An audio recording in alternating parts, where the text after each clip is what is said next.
You know that feeling when you're sure the universe has got your back? That was me, Emily, living in what I thought was a rom-com level romance. Tom, my soon-to-be hubby, was the kind of guy who'd walk the dog at 5 a.m. just so I could sleep in. We clicked, you know? So there we were, me and Tom, at Luigi's, our go-to spot for date night. Twinkly lights, check. Garlic in the air, check. Just a regular Tuesday, or so I thought. Tom, you seriously need to stop making me laugh. I'm going to spit out my wine, I teased, as he was recounting his latest office mishap. He just grinned. That's the plan, Em. If you make a scene, maybe we'll get a free dessert out of it. We were in our little bubble until, out of nowhere, Tommy! Emily! What a small world! Linda, in all her floral dress glory, stood there, beaming as if she'd won the lottery. Tom nearly choked on his ravioli, and I felt my smile freeze. Oh, Linda, what are you doing here? I said, trying to keep it friendly while signaling the SOS to Tom with my eyes. I was just passing by and thought I'd pop in for a bite. Mind if I join you two lovebirds? She already had her purse off her shoulder, ready to sit. Tom recovered, coughing a bit. Well, it's our date night, you know. Linda waved a hand, dismissing the notion like a fly. Oh, pish-posh, I'll just sit for a minute. I've missed seeing you two. Before we knew it, she was pulling up a chair, and the waiter was setting a third place. There went our romantic evening. So, Emily, dear, how's the wedding planning? I hope you're considering the peonies for the centerpieces. They really are the best choice. I exchanged a glance with Tom, taking a deep breath. Actually, Linda, we were thinking of going with lilies. They're my favorite. Linda made a face, as if I'd suggested decorating with weeds. Lilies are so common, Emily, but it's your day, I suppose. Anyways, Tommy, did you tell her about the idea I had for the honeymoon? An Alaskan cruise would be unforgettable. I could tell Tom was trying to figure out how to steer his mom away from hijacking our wedding, and now our honeymoon. Mom, we were kind of set on the beach getaway, remember? Linda pursed her lips, but then her eyes lit up with that I have the perfect solution glow. Well, you could always do both. I saw this great 2-for-1 deal. That's when I knew we were in for a ride with Linda. She was like a living, breathing wedding planner and life coach we never signed up for. But hey, at least we got that free dessert. The waiter felt sorry for us, I guess. Wedding prep is like juggling cats, let me tell you. And if your fiancé's mom is Linda, it's like the cats are on fire. I'm up to my neck in fabric swatches and catering menus, and then there's Linda with her giant binder labeled Tommy's Wedding, which was weird because last time I checked, I was the one marrying him. One evening, Tom and I were sprawled on the living room floor, surrounded by guest lists and table settings, when Linda burst in like we were on some home makeover show. Emily, darling, I've got it all figured out, Linda announced, dropping her binder with a thud on the coffee table. I glanced over at Tom, who gave me an I'm so sorry look. Oh? Figured what out, Linda? I said, trying to sound curious instead of wanting to bolt for the nearest exit. The seating chart. You won't believe it, but I've managed to seat everyone according to astrological signs. It's going to be so unique, Linda beamed, clearly pleased with herself. Tom sighed, running his hands through his hair. Mom, that's creative, but Emily and I already worked on the seating chart together. Linda's smile faltered. But I just thought. I jumped in before this could turn into a guilt trip. We really appreciate the help, Linda, but we've got this covered. Right, Tom? Tom nodded, giving my hand a little squeeze under the table. Yeah, Mom. Emily's got some great ideas, and we're pretty happy with them. Linda wasn't used to resistance. She huffed a little, flipping through her binder as if it held the secret to world peace. Fine, but what about the invites? Please tell me you're not still considering that dreadful calligraphy. It's practically unreadable. Tom looked at me, and I could tell this was his breaking point. Actually, we both like the calligraphy. It's happening. I swear, Linda's eyes could have started a small kitchen fire. But then, as if a switch flipped, she was all sunshine and rainbows again. Well, it's your day. She was definitely not happy, but she was trying. The next hurdle was Grandma Ruth. Sweet lady, loves crosswords, makes a mean pot roast. Linda, though, wanted her off the list. She'll just cause drama, Emily. It's better for everyone. That's where Tom drew the line. No, Mom. Grandma Ruth is coming. She's my grandma, and that's not up for discussion. Linda's lips were a straight line. Tommy, I thought you wanted a peaceful, perfect wedding. I do, Mom, with Emily and with Grandma Ruth there. End of story. The battle lines were drawn, but we stood our ground. Linda backed down on that one, but I could tell this was just round one. Only about 100 more rounds to go before the big day. Choosing a wedding dress is supposed to be one of those magical moments for a bride. It was for me, right up until Linda, my future mother-in-law, turned it into a battlefield of beads and lace. I'd fallen in love with a simple, elegant dress, but Linda insisted on something that looked like it should be in a royal wedding, if that wedding was in 1985. It took every ounce of patience and a little backup from my friends to diplomatically decline Linda's generous suggestion. You really should try something with a little more sparkle, Linda insisted as she pushed a monstrosity covered in sequins towards me. But I like this one. I tried to keep my voice steady, holding the dress Jenny had found for me. It feels right. Linda huffed, her lips pursed in a thin line. Fine, but don't come crying to me when you look back at your wedding photos and realize you look like every other bride out there. The hairstyles weren't any easier. My idea of a loose flowing style was apparently too casual for Linda, who seemed to have a hairstyle playbook that exclusively featured updos capable of picking up satellite signals. This one will make a statement, Linda declared as the stylist piled my hair higher. I caught the stylist's eye in the mirror, and she mouthed a silent apology. I could tell she was used to this dance. Linda, I really appreciate your input, I said, after escaping from the latest architectural wonder on my head. But I think I'm going to go with the original style I had in mind. Linda's disappointment was palpable, but thankfully she let it go, at least for the moment. The wedding itself was beautiful. Despite Linda's sulking face, I walked down the aisle, feeling lighter than air. She tried to push for last-minute changes, but Tom and I stood united, and everything went off without a hitch. Linda spent most of the reception throwing side-eyes at Tom's grandmother, who chuckled and teased her at every opportunity. You look like you're sucking on lemons, Linda. Lighten up, it's a party. Grandma chuckled, clinking her glass with mine. Linda shot her a look that could sour milk. I just want everything to be perfect, she muttered. Grandma patted her hand with mock sympathy. Oh, honey, the day is perfect because they're happy. Look at them. And she was right. Tom and I were happy, no matter what Linda thought about the decorations, the food, or the music. It was our day, and not even a sour-faced mother-in-law could change that. The few days after our wedding were eerily quiet. Tom and I were settling into our new life together, unpacking wedding gifts and sending out thank you cards. I should have known this piece was just the eye of the hurricane, because Linda was about to unleash a storm none of us saw coming. It was a lazy Sunday morning when she arrived, unannounced, of course. She had that look on her face, the one that said she had something up her sleeve. Morning, Linda, I greeted her, trying to keep the wariness out of my voice. Emily, Tom, I've been thinking, she began, settling onto our sofa without waiting for an invite. I can't bear the thought of being away from you two for so long, especially with you going off on your honeymoon soon. Tom and I exchanged a glance.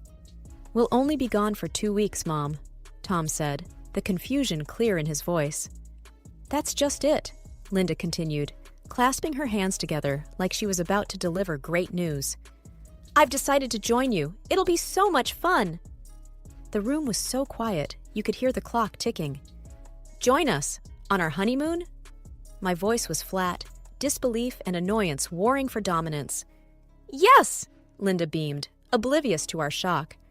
I found this delightful little place right next to where you'll be staying. I'll hardly know I'm there. Tom finally found his voice. Mom, honeymoons are for couples to be alone, together. You understand that, right? Linda's face fell, and she turned to me, eyes wide with a guilt-inducing shimmer. I just thought I could help make it special. You wouldn't even notice me. Linda, I said, trying to be as firm yet gentle as possible. A honeymoon is really just meant for the couple. It's about us having time to ourselves. She looked between us, her expression crumbling, and I felt a pang of something like guilt, but I squashed it. This was our time. Oh, all right, she said after a moment, her voice laced with disappointment. "If that's what you want." I could tell from the way she said it, this wasn't over. Linda had a plan, and this was just the beginning. Tom squeezed my hand, a silent vow that we'd weather whatever storm Linda was brewing up together. I couldn't shake the feeling of dread after Linda's honeymoon surprise. Tom and I had hoped for some peace, but it was clear that wasn't happening. Two can play at this game, I thought. The next day, I called Tom's grandma, Ruth. If anyone could outmaneuver Linda, it was her. "Hello?" Ruth's voice crackled through the phone. "Hi, Ruth. It's Emily. I need some advice. Or maybe more like a partner in crime." There was a pause, then a chuckle. "What's she done now?" I explained the situation, how Linda wanted to join our honeymoon, and my plan to call her bluff. "I think we should invite you along, make it a family affair. Linda wouldn't dare to go if you were there, right?" Ruth's laugh was loud and clear. "Oh, Emily, that's devious. I love it. Count me in." Tom walked in as I hung up, raising an eyebrow at my grin. "Why do I have the feeling you're up to something?" "Because I am. I talked to Ruth. She's coming on the family honeymoon," I air quoted, which means Linda will back off. "You think that'll work?" "It has to," I said, though my confidence was more for show. We didn't tell Linda about our surprise, because she's not the only one who can surprise. The next time she came, we were sitting modestly on the couch and barely restrained ourselves from winking at each other. Linda looked at us suspiciously, but didn't say anything.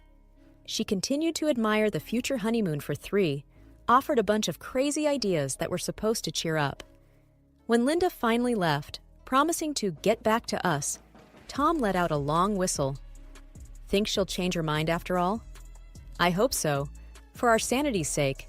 However, there is little hope for this." We laughed, but the tension didn't fully lift.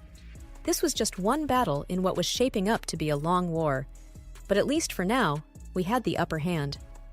The first few days at the ski resort could have been ripped from a romantic movie if it wasn't for Linda, my mother-in-law, who stuck to us like glue. Personal space was a concept as foreign to her as subtlety. No matter where Tom and I went, Linda was always there, right on our heels, insisting on just happening to show up wherever we were. She didn't give us a chance to be alone. One day, she knocked on our door late at night just because she missed us. Well, yes, because she hasn't seen us for 2 hours. Then, Linda asked Tom to help her choose skis, which took a good half a day. In the end, we only had time to have dinner, and tired of her endless chatter, immediately fell asleep. This is not how I imagined the marriage journey. Our honeymoon was starting to feel more like a group outing, and any chance of romance was quickly getting buried under the snow. But everything changed the morning Ruth, Tom's grandmother, arrived. We were just finishing breakfast when Ruth sailed in, a burst of energy in the quiet room. "Surprise!" she announced, her voice breaking through the awkward silence that had settled between Tom, Linda, and me. Linda's fork dropped with a clatter. "Ruth? What on earth are you doing here?" Ruth flashed a bright smile, removing her gloves with a flourish. "I thought I'd take up that family trip idea. This place is simply delightful." I watched Linda's face turn from confused to horrified. It was clear she hadn't anticipated this twist. "But you can't stand the cold," Linda said, a tremor in her voice. "Oh, I find the cold quite refreshing, and it's been years since I've hit the slopes." Ruth's eyes twinkled with mischief as she sat down. Tom squeezed my hand under the table, a silent cheer for the unexpected ally who'd swooped in just in time. Ruth commandeered the conversation, filling the space with stories and laughter. Linda, meanwhile, was unusually quiet, her earlier enthusiasm to chaperone every moment of our day vanishing. Out of Linda's earshot, I leaned toward Ruth and murmured, "I can't thank you enough for coming." Ruth gave my hand a gentle pat. "I'm just enjoying my holiday, dear. Anything else that comes from it is just a bonus." As we all stood up from the table, Linda lagged behind, her steps slow, a stark contrast to her previous eagerness. With Ruth's arrival, the tension that had been building like a pending avalanche seemed to ease. The honeymoon was back on track, or at least that's what it felt like in that hopeful moment. As the days slipped by with Ruth firmly by our side, a new routine took shape. Mornings were for the slopes, afternoons for the cozy fireside chats, and evenings. Well, evenings were when the real show began. One night, it all came to a head. Ruth had been pressing Linda's buttons in the most grandmotherly way possible, cloaked in concern and sugar-coated words. Linda, in her desperate attempts to remain the picture of politeness, was a simmering pot on the verge of boiling over. We were all gathered in the lounge, a usual gathering spot after dinner, and I noticed Linda's smile twitching as Ruth recounted tales of Tom's childhood mischiefs. "Oh, Linda, you would have laughed to see Tom as a little tyke, always with his head in the clouds." Ruth cackled, her eyes twinkling mischievously. Linda forced a laugh, her grip tightening on her tea. "Yes, Ruth, children are such a handful, aren't they?" Ruth's next words were like a velvet glove with an iron fist. "They surely can be. But the real task is knowing when to let them be their own person, don't you think?" That did it. The room seemed to hold its breath as Linda's cup clinked onto its saucer. "I think," Linda began, her voice laced with a forced calm that fooled no one, "that a mother knows best when it comes to her own son." Tom's hand found mine under the table, a silent plea for strength. I squeezed it, bracing myself. Ruth leaned forward, her voice soft but carrying. "And what about when that son is a grown man, Linda?" The lounge was silent, every pair of eyes sneaking glances in our direction. Linda stood abruptly, her chair scraping loudly against the floor. "A mother's job is never done," she declared, her voice a crescendo of frustration. Ruth simply looked up at her, not a single wrinkle of concern on her forehead. "If you say so, dear." With that, Linda stormed out, the echo of her outrage bouncing off the walls. The tension broke like a snapped ski pole, and the room erupted into hushed laughter and snickers. Tom's grandmother just shook her head, chuckling along with the crowd. The rest of the night was a blur of whispered jokes and shared glances. Even Tom and I couldn't help but let out a few suppressed laughs, the absurdity of it all finally sinking in. Linda, once the puppeteer, had become the marionette, and the whole resort had front-row seats to the spectacle. As we retired for the night, Tom wrapped an arm around me. "I've got to hand it to Grandma. She sure knows how to put on a show." I leaned into him, a smile spreading across my face. "Yeah, who knew our honeymoon would include live entertainment?" As the door closed behind us, the muffled sounds of the still chuckling guests assured us that the tales of this evening would be woven into the resort's history, a legendary battle of wills with a snowy backdrop. The quiet that welcomed us home was a stranger after all that noise at the resort. It was weird, but I found myself half missing the drama. Half. It was a lazy Sunday morning when the phone rang, shattering the silence. I glanced at Tom, who shrugged and mouthed, "Don't answer it." But something nudged at me, a little voice telling me this call was different. "Hello?" I said tentatively. The voice that came through was shaky, like the owner was trying to hold it together. "Hi, it's Linda." I tensed up, a reflex by now. Tom's eyes were on me, filled with concern. "Hi, Linda," I managed to say. There was a deep breath on the other end, and then, "I've been doing a lot of thinking." I waited, not trusting myself to speak just yet. "I wanted to say I'm sorry," she continued, the words seeming to catch in her throat. "For everything." I blinked, stunned into silence. I didn't realize how overbearing I've been. Seeing Ruth and, well, hearing myself at the resort. It was eye-opening. Tom was now by my side, his hand reaching for the phone, but I waved him off. This was one conversation I needed to finish. "It's been a lot, Linda," I said, my voice steadier than I felt. "For both of us." "I know, and I can't change what I've done, but I'm going to try to be better. For you, for Tom, for us." The sincerity in her voice was new, like a layer of ice had finally melted. I found myself taking a step toward forgiveness. "We appreciate that, Linda. It means a lot." There was a sniffle from her side, and then, "Thank you for being so understanding." I smiled, a genuine smile this time. "Thank you for calling." As I hung up, Tom was looking at me with a mix of awe and relief. "Was that for real?" I nodded. "I think so." She sounded different. He wrapped his arms around me. So, what now? Now, I said, feeling the weight of the past lifting. We give her a chance, and we enjoy our peace. Tom chuckled. Yeah, I could definitely get used to this quiet. The future suddenly seemed a little brighter, a little more open. Maybe, just maybe, we'd all come out on the other side of this mess as a real family. And in that moment, I believed it was possible.